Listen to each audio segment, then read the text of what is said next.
భార్యని చంపి ముక్కలుగా నరికి హైదరాబాద్ మీర్పేట్లో రిటైర్డ్ జవాన్ దారుణం.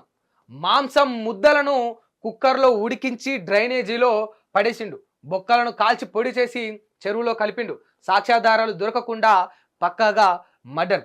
పోలీసుల ఎదుట నేరం ఒప్పుకున్న నిందితుడు అయినా కూడా నిరూపించడం ఎలా అని తలలు పట్టుకున్న పోలీసులు. ఇగో ఇంత అధ్వానమైన పరిస్థితి. దీన్ని ఏమని చెప్పాలో కూడా కొన్ని సందర్భాలలో అర్థం కాదు. ఇవాళ వార్త చదివితే ఒక్కసారి ఒళ్ళంతా కూడా గగులు పొడిచేసింది. ఈయన రిటైర్డ్ జవాను, అంటే వాలంటరీ తీసుకున్నాడు. ఈయన వయసు 39 45 ఏమో సుమారుగా ఉంటాయి. ఈయన భార్య, వీళ్ళు ఆంధ్రాకు సంబంధించిన వాళ్ళు, ఆంధ్రావాసీలు, ఇక్కడే సెటిల్ అయ్యారు, ఇక్కడ ఉంటున్నారు మీర్పేట దగ్గర. అయితే భార్య పైన కొన్ని రోజులుగా అనుమానం ఉన్నది నాకు. ఇక భార్య ఏదో ఎవరితోటి ఫోన్ మాట్లాడుతూ ఉంది, ఎవరితోటి సంభాషణలు జరుపుతూ ఉన్నది. ఈయన డ్యూటీకి పోతాడట, ఏదో సెక్యూరిటీగా అక్కడ చేస్తాడట డిఆర్డిఓ దగ్గరనే.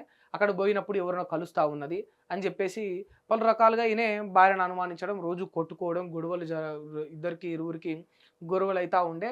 చుట్టుపక్కల వాళ్ళు ఎన్నిసార్లు చెప్పినా ఆపే ప్రయత్నం చేసినా కూడా వినకుండా ఈమెను పలుమార్లు కొట్టే ప్రయత్నం కూడా చేసిండు, కొట్టిండు కూడా. ఇట్లా చాలా రచ్చ జరుగుతుండేనట. ఒకసారి ఇక పిచ్చి పీక్స్కి అయిపోయి, ఇక ముదిరిపోయి, భార్య మీద అనుమానం పెరిగిపోయి, ఏదో తప్పు చేస్తుందని అనిపించి, మరి ఆయనకి ఏ రకంగా సాక్ష్యాధారాలు దొరికినాయి, మరి ఆమె ఏ రకంగా అనుమానించింది ఏందనేది పక్కన పెడితే, మొత్తం మీద ఏదో తప్పు చేస్తుంది తన భార్య అని భావించిన వ్యక్తి మొన్న సంక్రాంతి పండగకు ఇలా ఇద్దరు పిల్లల్ని ఆంధ్రాకు పంపించేసిండు పండగకి. నేను అమ్మ తర్వాత వస్తా, మీరు బోండి అని పంపించేసిందట. ఇక వీళ్ళ అమ్మ వీళ్ళింటికి పంపించిండు. ఈ భార్య వాళ్ళ పుట్టింటికి వీళ్ళ పిల్లలను పంపించిన తర్వాత వీళ్ళ అమ్మ నాన్న అడుగుతారు కదా, మళ్ళీ వీళ్ళ భార్య వాళ్ళ అమ్మ నాన్న ఈయనకు అత్త మామ అవుతారు కదా, వాళ్ళు అడిగిరట మరి మీరు రారా అంటే ఏదో చెప్పినట్ట. సరే ఇక బిడ్డ అల్లునికి నిన్న మొన్న జర వైరం పంచాదులేవండి, ఇప్పుడు మంచిగా ఉంటా అంటున్నారు, వాళ్ళకు కూడా వ్యక్తిగతం కొంచెం ప్రైవసీ ఇవ్వాలి గడపని అని చెప్పేసి వదిలేసిండ్రట.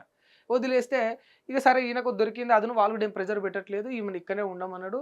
ఇక పిల్లలు పోయిన తర్వాత ఇక లొల్లి షురువు చేసిండట. పండుగ పూట లొల్లి షురువు చేసిండు. ఇక పక్కా ప్లాన్ చేసుకున్నాడు, పిల్లలను పంపించి చంపాలని ముందే అనుకొని ఇక నువ్వు పెద్దది ఇంత కత్తి ఉంటుంది కదా, అంటే మామిడికాయ పిక్కలు కొట్టేదో లేకపోతే బొక్కలు కొట్టేది, ఇట్లాంటి మటన్ కొట్టే అటువంటి కట్టె ఒకటి కొనుక్కొచ్చి ముక్కలుగా తనను నరికి, అసలు ఇది ఇక ఆ వార్త అంతా చదువుతుంటే ముక్కలుగా తనను నరికేసి వాటర్ కాగబెట్టుకుంటాం బకెట్లో, కొన్ని ముక్కలు ఆ హీటర్లో వేసి ఉడకబెట్టేసిండట. అంటే హీటర్ నుంచి ఎక్కువ వోల్టేజ్ ఎక్కువ ఉంటుంది కనుక, వాటర్ ఎక్కువ హీట్ అయితే కనుక